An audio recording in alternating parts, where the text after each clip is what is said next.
Praveen Prabhakar, Assistant Professor, Department of Economics in Mrs. JSN College. The topic for this session is neoclassical view on inflation. What is the point to be discussed? Neoclassical view on inflation.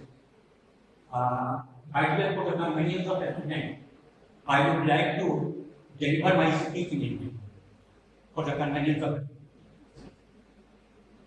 interest.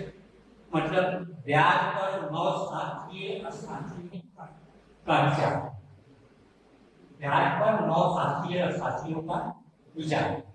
तो ब्याज एक ऐसा विषय वस्तु है अर्थशास्त्र जो इस पर विभिन्न अर्थशास्त्रियों ने विभिन्न दृष्टिकोणों का प्रतिपादन किया है, विभिन्न धारणाओं का प्रतिपादन किया है। स्वभावतः ब्याज के एक नहीं कई सिद्धांत, ब्याज का दर कैसे निर्धारित होता है इसको लेकर अर्थशास्त्रियों के बीच सहमति नहीं है और इसी असहमति के कारण ब्याज निर्धारण के कई सिद्धांत अर्थशास्त्र में प्रचलित हैं, जिसमें मुख्यतः हम लोग 4 सिद्धांतों की चर्चा करते हैं। पहला सिद्धांत है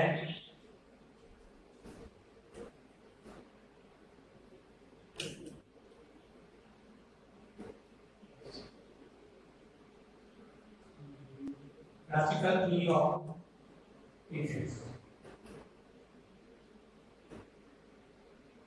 The second one is दूसरा neoclassical theory of inflation.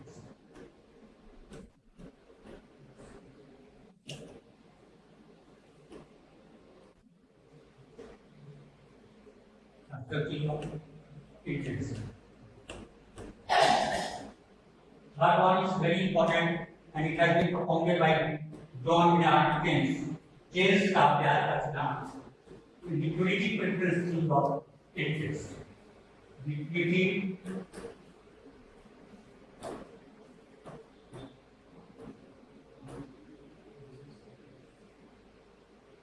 preference theory of inflation. And fourth, the modern theory of inflation. Modern theory of inflation, जिसमें IS कर्व के माध्यम से ब्याज निर्धारण की चर्चा की। ये 4 सिद्धांत हैं जिसके फिलहाल MA सेमेस्टर 2 में हम शुरू करते हैं neoclassical theory of inflation। ये ठीक पढ़ना है MA सेमेस्टर 2 में। मैक्रो इकोनॉमिक्स के module number 1 neoclassical theory of inflation, liquidity preference theory of inflation, जिसका प्रतिपादन केन्स के द्वारा हुआ है, और modern theory of inflation, modern theory और IS का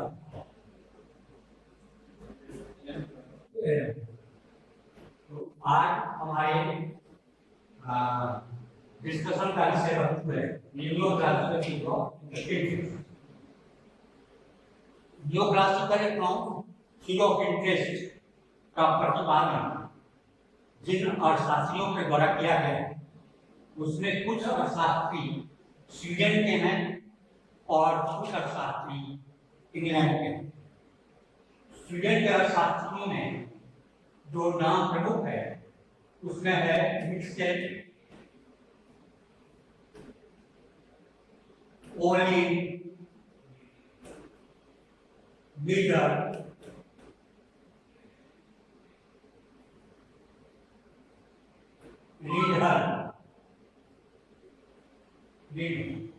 ये सब अर्थशास्त्री स्वीडन। इसके अलावा अंग्रेज के ग्रेट ब्रिटेन का अर्थशास्त्री रॉबर्टसन के द्वारा भी इस सिद्धांत पर सहमति व्यक्त की गई और इसके प्रतिपादन में सहयोग किया गया। यह इंग्लैंड के हैं, बाकी इसके पहले नियोक्लासिकल के पहले जो सिद्धांत प्रचलित था, इसकी चर्चा भी हम किए, जो 4 सिद्धांत है पहला है क्लासिकल। तो क्लासिकल चीज ऑफ इंटरेस्ट वह ब्याज को पूर्णतः पूंजीगत माना, और उनका कहना है कि ब्याज पूंजी के प्रयोग के बदले में दिया गया पुरस्कार, और ब्याज की दर का निर्धारण पूंजी की मांग और पूंजी की पूर्ति के द्वारा, सिर्फ बात पूंजी की जाती है शास्त्रीय अर्थशास्त्र में। लेकिन नौ शास्त्रीय अर्थशास्त्रियों के द्वारा इसमें सुधार प्रस्तुत किया गया, और उस सुधार के क्रम में बताया गया कि अकेले पूंजी नहीं, कुछ वास्तविक तत्व तथा कुछ मौद्रिक तत्व एवं गैर मौद्रिक तत्व, यह सभी मिलकर ब्याज की दर का अकेले पूंजी नहीं। इसलिए नौ शास्त्रीय अर्थशास्त्रियों के द्वारा जिस सिद्धांत का प्रतिपादन किया गया है उसे हम कहते हैं loanable fund theory of principal.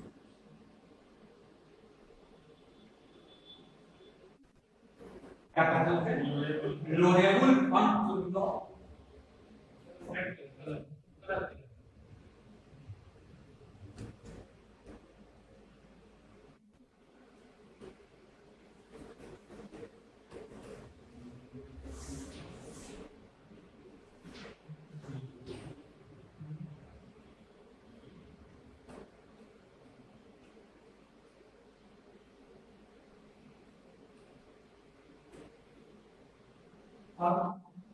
नौ शास्त्रीय अर्थशास्त्रियों का कहना है कि ब्याज की दर का निर्धारण अकेले पूंजी से नहीं होता है, बल्कि ऋण योग्य राशियों की मांग एवं पूंजी के द्वारा। ऋण योग्य the fund available to give loan, loanable fund, the fund available to give loan, loanable. ऋण योग्य राशियों के मांग एवं पूर्ति के द्वारा ब्याज की दर का निर्धारण होता है, ऐसा मानना नौ शास्त्रीय अर्थशास्त्रियों का है, जिनमें नाम हैं डिक्सेल, पॉली, मिलर तथा रॉबर्टसन के। तो स्वभावतः हो गया कि ऋण योग्य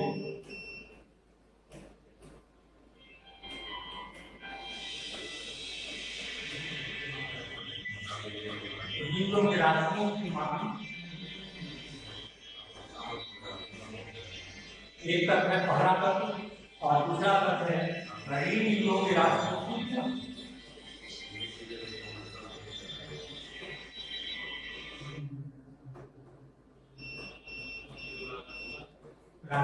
पूर्ति। यह दो तत्व है, इन दोनों तत्वों के सामने पर, इन दोनों तत्वों के संतुलन पर ब्याज की दर निर्धारित होती है। लेकिन अब उल्लेखनीय बात यह है कि कौन कौन से तत्व मिलकर ऋण योग्य राशियों की मांग को निश्चित करते हैं, तथा कौन कौन से तत्व मिलकर ऋण योग्य राशियों की पूर्ति को निर्धारित करते हैं। What are the sources of demand for loanable fund? And what are the sources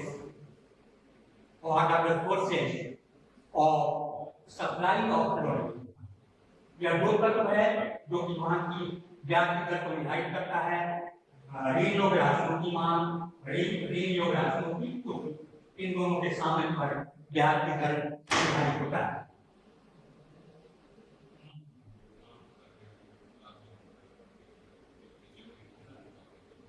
ऋण योग्य राशियों की मांग, demand for loanable fund, demand for loanable fund, इसके तीन तत्व, इसमें तीन तत्व है। पहला तत्व है निवेश के लिए निवेश के लिए ऋण योग्य राशियों की मांग, निवेश के लिए।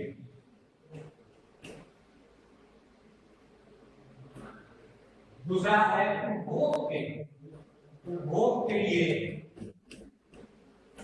विनियोग राशियों की मांग, और तीसरा है संचय के लिए, संचय के लिए विनियोग राशियों की मांग। यह तीन तत्व है जो विनियोग राशियों की मांग में समाहित है। निवेश के लिए, व्यवसाय पर निवेश के लिए विनियोग राशियों की मांग करते हैं। उपभोक्ता वर्ग ड्यूरेबल आइटम्स जो कुछ दिनों तक चलता है, जैसे कार इत्यादि के क्रय करने के लिए या इत्यादि में निवेश करने के लिए विनियोग राशियों की मांग करते हैं। और तीसरा है कि अपने पास नकद रूप में रखने के लिए संचित करके रखना। यह तीन तत्व है जो कि मुद्रा की विनियोग राशियों के लिए मुद्रा की मांग को निर्मित करता है। यह तीन तत्व है जो कि विनियोग राशियों के लिए मुद्रा की मांग को निर्मित करता है। कौन कौन सा तत्व? निवेश के लिए विनियोग राशियों की मांग, उपभोग के लिए विनियोग राशियों की मांग तथा संचय के लिए विनियोग राशियों की। ठीक है। अब देखना यह है कि इन तीनों के लिए जो विनियोग राशियों की मांग है उसका ब्याज की दर के साथ क्या संबंध?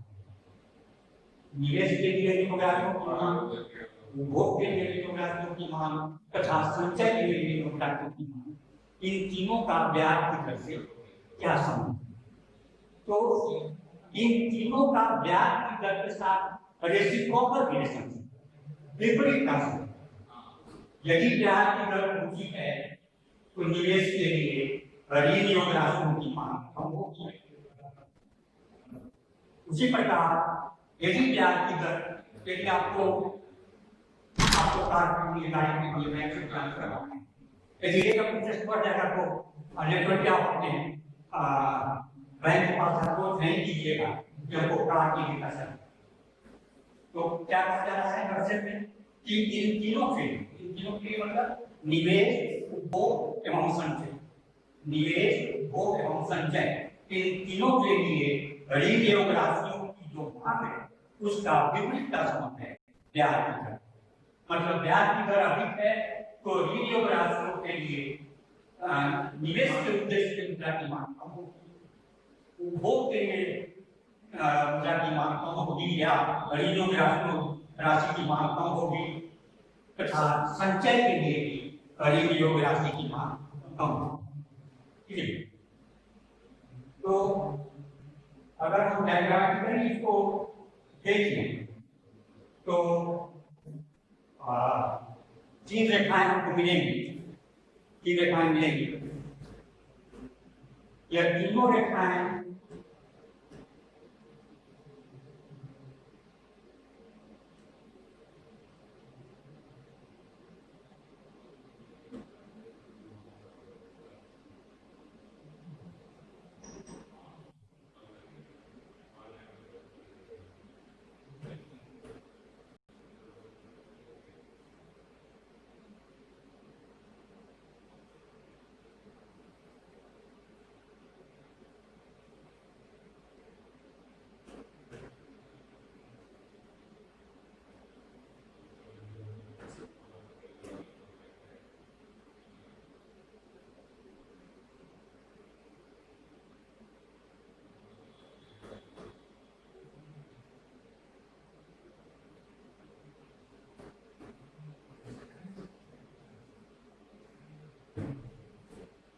इसमें OI दूरी पर ब्याज की दर दिखाया गया है और OH दूरी पर demand for loanable fund, demand for loanable fund दिखाया गया है।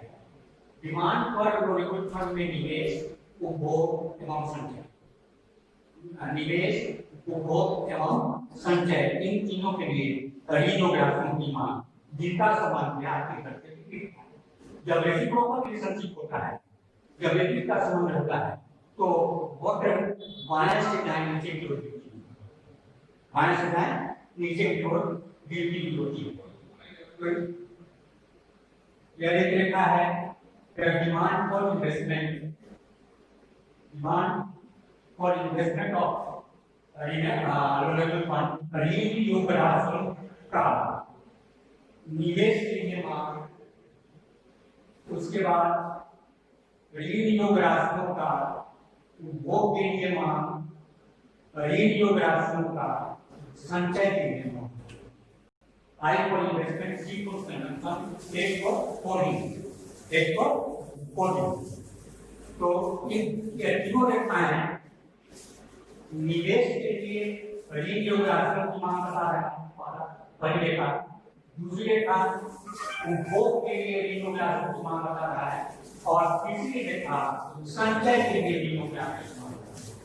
और हमारे बैंक नीचे की ओर गिरती हुई तीनों रेखाएं यह बताती हैं कि रीनियोग्राफियों की मांग और ब्याज दर में विपरीत का संबंध है, विपरीत का संबंध है, प्रॉपर रिलेशनशिप है। और जहां भी ऐसे प्रॉपर रिलेशनशिप होगा तो एक हमारे ज्ञान के लिए हमको देखना है कि रीनियोग्राफियों की मांग और रीनियोग्राफियों की पूर्ति का सामने कैसे प्राप्त हो, और जहां सामने जहां इक्विलिब्रियम मिलेगा वो ज्ञान के देगा ऐसा रीनियोग्राफिक का मान, ठीक है। रीनियोग्राफिक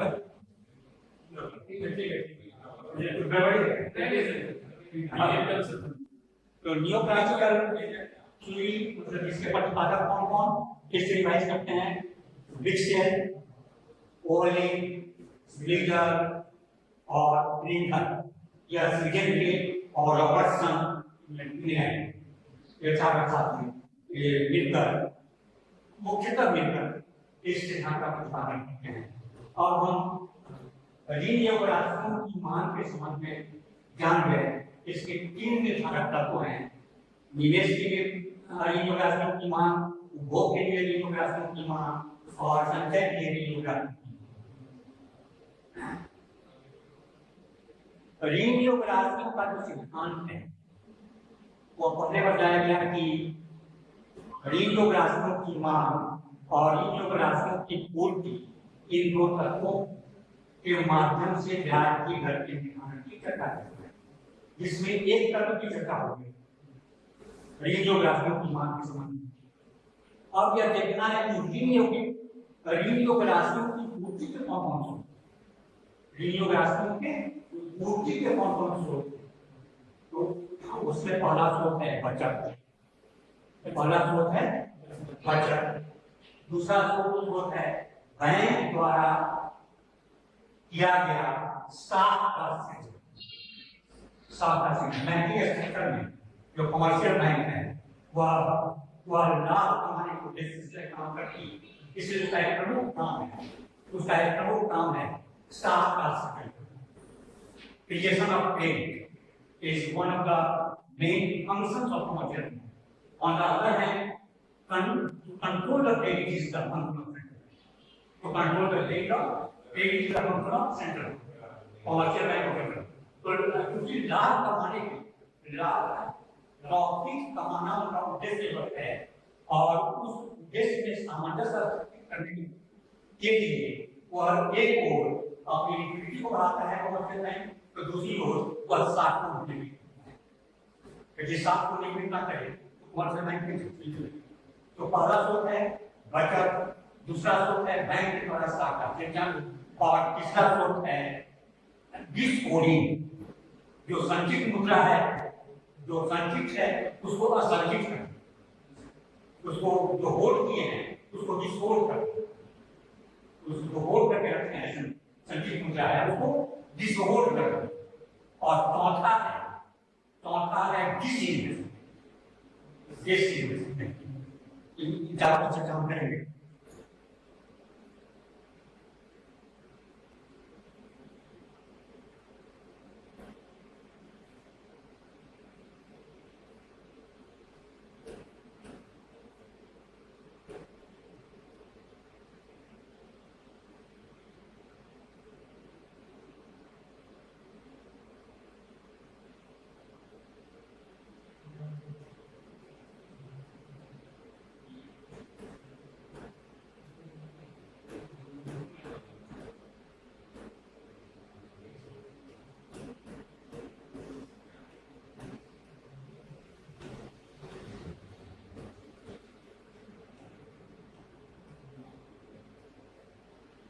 यह जो प्याज में डालने का दूसरा तत्व है, पहला तत्व मान था, दूसरा तत्व है फूट। इसके इसमें इसके 4 स्रोत हैं। इसके स्रोत कितने हैं? 4। चारों में कौन कौन सा है? पहला है बचत,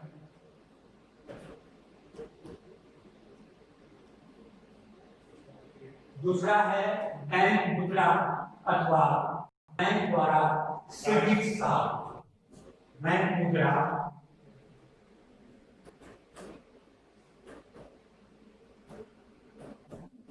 या बैंक द्वारा सृजित साख। तीसरा है असंचय। असंचय जो संचित है उसको असंचित कर देना, जो संचित है उसको मुद्रा के रूप में जो संचित है उसको संचित कर देना। और चौथा है डिसइन्वेस्टमेंट, निवेश। डिसइन्वेस्टमेंट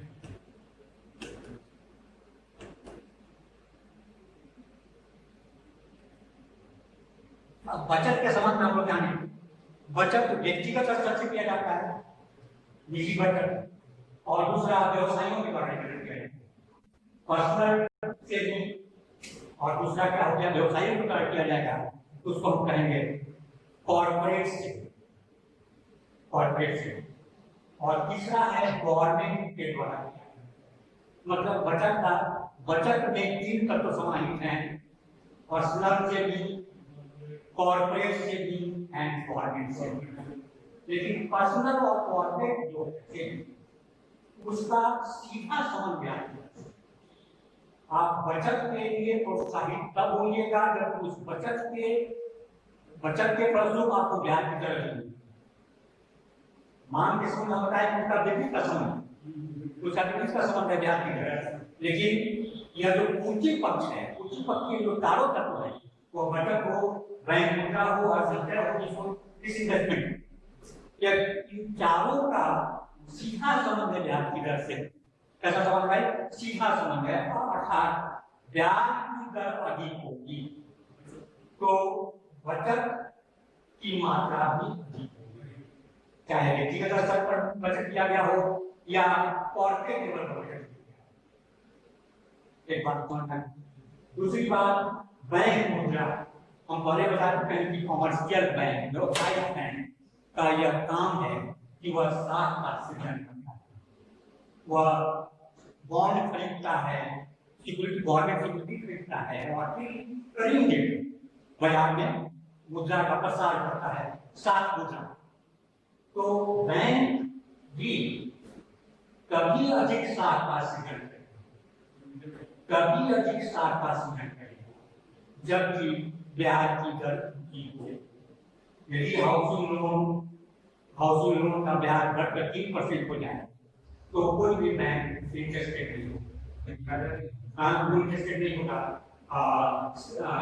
घर बनाने के लिए अगले को साथ देने, ठीक है ना। इसी तरह से व्हीकल लोन के भी 5% हो जाए तो भी वो इंटरेस्टेड नहीं होगा। पर्सनल लोन का इंटरेस्ट रेट घट जाए तो वह कम मात्रा में साथ आ, लेकिन वो अभी 12% है कि 16% होता है कि कम, तो वह आपके कॉलेज में आकर या विभिन्न कार्यस्थलों में जाकर मोटिवेट करेगा कि भाई आकलन से लीजिए मत या कार्य, ठीक है।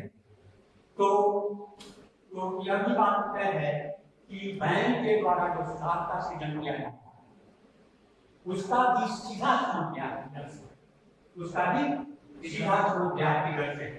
यदि ब्याज की दर अधिक है तो बैंक द्वारा अधिक साख का सृजन। इसके लिए यदि ब्याज की दर कम है तो बैंकों द्वारा कम साख का सृजन। तीसरा तत्व ऋण योग्य राशियों की पूर्ति के परिप्रेक्ष्य में जो तीसरा तत्व है वह है डिसओडी। डिसओडी मतलब असंचय, अपने पास के संचित मुद्रा को असंचित कर देना, मतलब उधार दे देना दूसरे को। अपने पास के संचित मुद्रा को असंचित कर देना, उसको ऋण पर लगा देना, ब्याज पर लगा देना। तो इसके लिए भी आदमी कभी प्रेरित होगा, ज्यादा कभी ऐसा होगा, असंचय की मात्रा भी कभी ज्यादा होगी जबकि ब्याज की दर अधिक है। जबकि ब्याज की दर अधिक है। अगर हम 5 पैसा बचा के रखें और लगे कि इस 5,000 रुपया को ऋण पर देने से ज्यादा होना था, तो हम इस 5,000 रुपया जो संचित है मेरे पास उसको संचित कर देंगे, ठीक है।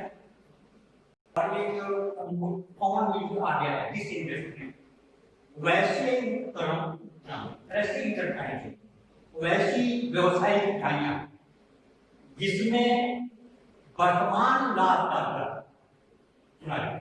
वैसी व्यवसायिक इकाइयां, वैसा इंटरप्राइज है जिसमें वर्तमान लाभ का दर वर्तमान ब्याज की दर से कम, वर्तमान ब्याज की दर से हम सालाना 10% मुनाफा कमा रहे हैं, अच्छा उसी को डिसइन्वेस्ट करते हैं तो हम 15% ब्याज कमाएंगे, तो फायदेमंद है कि हम डिसइन्वेस्ट, फायदेमंद है कि हम डिसइन्वेस्ट करें। तो जो व्यवसायिक इकाइयों में उद्योगपतियों के द्वारा जो पैसा लगाया गया है, जो निवेश किया गया है, उस निवेश को विसर्जित करें, डिसइन्वेस्टमेंट। अभी सरकार की नीति में डिसइन्वेस्टमेंट को फोकस है कि भाई उभरती बैंक को लेकर क्या करेंगे जिससे हमको मुनाफा ही नहीं मिल रहा है, जिससे हमको मुनाफा ही नहीं मिल रहा है, तो मुनाफा परसेंट ब्याज की दर से घट जाता है, तो किसी के लिए फायदेमंद नहीं, किसी के लिए फायदेमंद नहीं है उस व्यवसाय की बैंक को चला या उस इंटरप्राइजेज को चला। तो डिसइन्वेस्टमेंट भी कभी प्रोत्साहित होता है जबकि ब्याज की दर ज्यादा होती है। तो इसके मद्देनजर यह पाया करता है कि ऋण योग राशि की पूर्ति से संबंधित जो 4 तत्व हैं, बचत, बैंक मुद्रा, असंचय एवं डिसइन्वेस्टमेंट, यह चारों का सीधा संबंध, इन चारों का सीधा संबंध ब्याज की दर से है। अगर ब्याज की दर ज्यादा है तो बचत की मात्रा ज्यादा होगी, बैंकों द्वारा साथ की मात्रा ज्यादा होगी, असंचय की मात्रा ज्यादा होगी तथा डिसइन्वेस्टमेंट की मात्रा ज्यादा होगी। इसीलिए इन चारों की रेखा जब हम थोड़े बताते हैं कि अगर व्यक्ति का संबंध है तो रेखा बाएं से दाएं होगी, रेसिप्रोकल रिलेशनशिप, लेकिन इसके विपरीत यदि सीधा संबंध है तो रेखा बाएं से दाएं ऊपर की हो जाएगी। इसलिए इन चारों तत्वों से संबंधित जो रेखाएं हैं वह बाएं से दाएं ऊपर की ओर जाती होती है।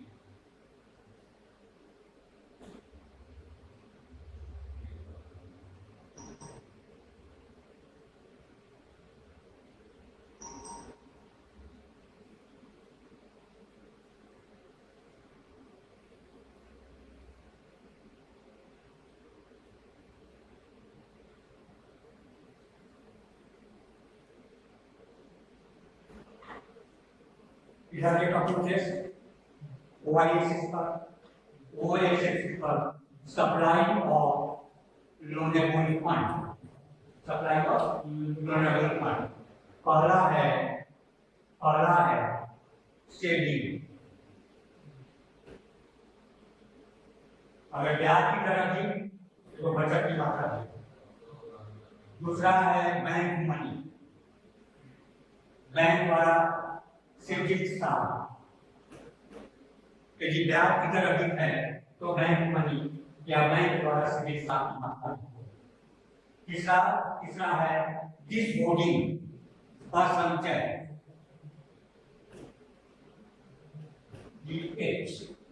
अगर ब्याज की दर अधिक है तो असंचय की मात्रा अधिक होगी।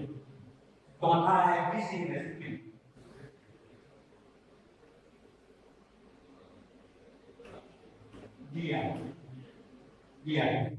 तो डिसइन्वेस्टमेंट ब्याज की दर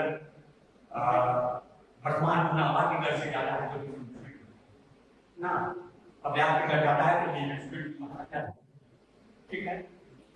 तो एक तरफ 3 तत्व इन लोग राशियों की मांग के संबंध, एक तरफ 3 तत्व इन लोग राशियों की मांग के संबंध, निवेश के लिए मांग, उपभोग के लिए मांग और संचय के लिए मांग, इन तीनों का विपरीत का संबंध है ब्याज की दर से। दूसरी तरफ ऋण योग राशियों की पूर्ति से संबंधित काम तक बचत, बैंक मुद्रा, डिसइन्वेस्टमेंट और डिसहोल्डिंग, इन चारों का संबंध सीधा संबंध है। और इन चारों को इन 4 और 3 साल तक हो गया, 3 मान से संबंधित और 4 पूर्ति से संबंधित। इन 4 प्लस 3 सातों को एक डायग्राम में ना फिर इसको हॉरिजॉन्टली जोड़ने से हमको एक रेखा मिलेगी। वो रेखा होगी, इन सातों को जोड़ने से हमको 2 रेखा, एक रेखा होगी डिमांड डेवलपमेंट फंड और दूसरी रेखा होगी सप्लाई और लोडिंग। और इन दोनों रेखाओं का जहाँ शाम वहां पर ब्याज की दर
सातों की चर्चा अलग अलग की, उनको कराया गया और इन लोगों के माध्यम से 2 रेखाएं प्राप्त होंगी, एक लो लेवल फंड की मांग की रेखा, दूसरा लो लेवल फंड की।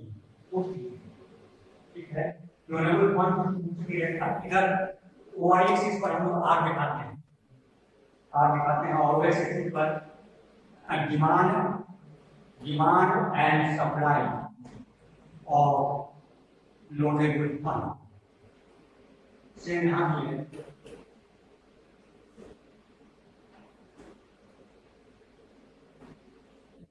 तो डिमांड की जो रेखा होगी डिमांड और लोडेबल फंड, वह स्वभावतः बाएं से दाएं नीचे की ओर गिरती हुई रेखाओं के क्षैतिज योग से बनी है, इसलिए रेखा की बाएं से दाएं नीचे रेखा की बाएं से दाएं नीचे। और सप्लाई ऑफ लोडेबल फंड या ऊपर की ओर जाएगी या इन चारों योग से बनी, 1 2 3 4 चारों योग से बनी, चारों रेखाएं ऊपर जा रही हैं कि क्षैतिज योग को योग से बनी रेखा की ऊपर है। और इन दोनों रेखाओं का साम ई बिंदु पर है, इसलिए इन दोनों के संतुलन ब्याज की दर का जो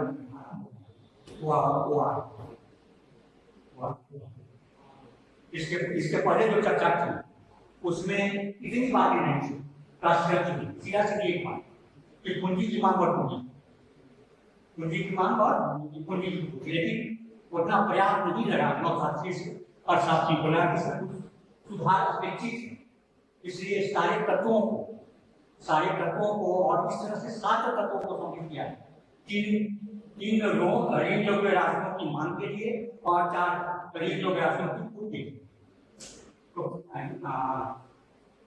या वैसा विषय वस्तु है ब्याज की रकम अर्थशास्त्र के अंतर्गत, जिसमें कि अलग अलग शास्त्रीय सिद्धांत के परिप्रेक्ष्य में हम लोग जान चुके कि उनका फोकस कहाँ था, पूंजी की मांग और पूंजी। इसमें ऋण योग राशियों की मांग योग राशि। और आगे बढ़ेगा केंस की हो जाएगी, तो केंस इस सब चीज को खाएंगे, इस सब चीज को निरस्त कर देते हैं और बोलते हैं कि interest is a purely monetary phenomena. ये प्योरली मॉनेटरी फिनोमेना, ब्याज विशुद्ध रूप से मौद्रिक घटना। वास्तविक तत्वों पर लेकर चलने की जरूरत नहीं, वास्तविक तत्वों पर लेकर चलने सीधा मुद्रा की सीधा से भी मुद्रा की बात कीजिए और केंस की बात को मानिएगा, तो मुद्रा एक वैसी संपत्ति है जो सबसे ज्यादा लिक्विड, सबसे ज्यादा तरल। आपके पास का पैसा, आपके पास का मुद्रा 2 रुपया का चाय खरीदने के लिए सक्षम है तो 2 करोड़ का संपत्ति। इस मामले में न तो सोना, ना हीरा, ना और कोई भी चीज इतनी तरल है जितनी मुद्रा है। तो मुद्रा को अपने पास सुरक्षित रखना कैसे ना, तो अपने पास सुरक्षित रखना सुविधापूर्ण है। और अपने पास रखी हुई मुद्रा का परित्याग आदमी तभी करेगा जबकि उसके बदले उसको पुरस्कार मिले।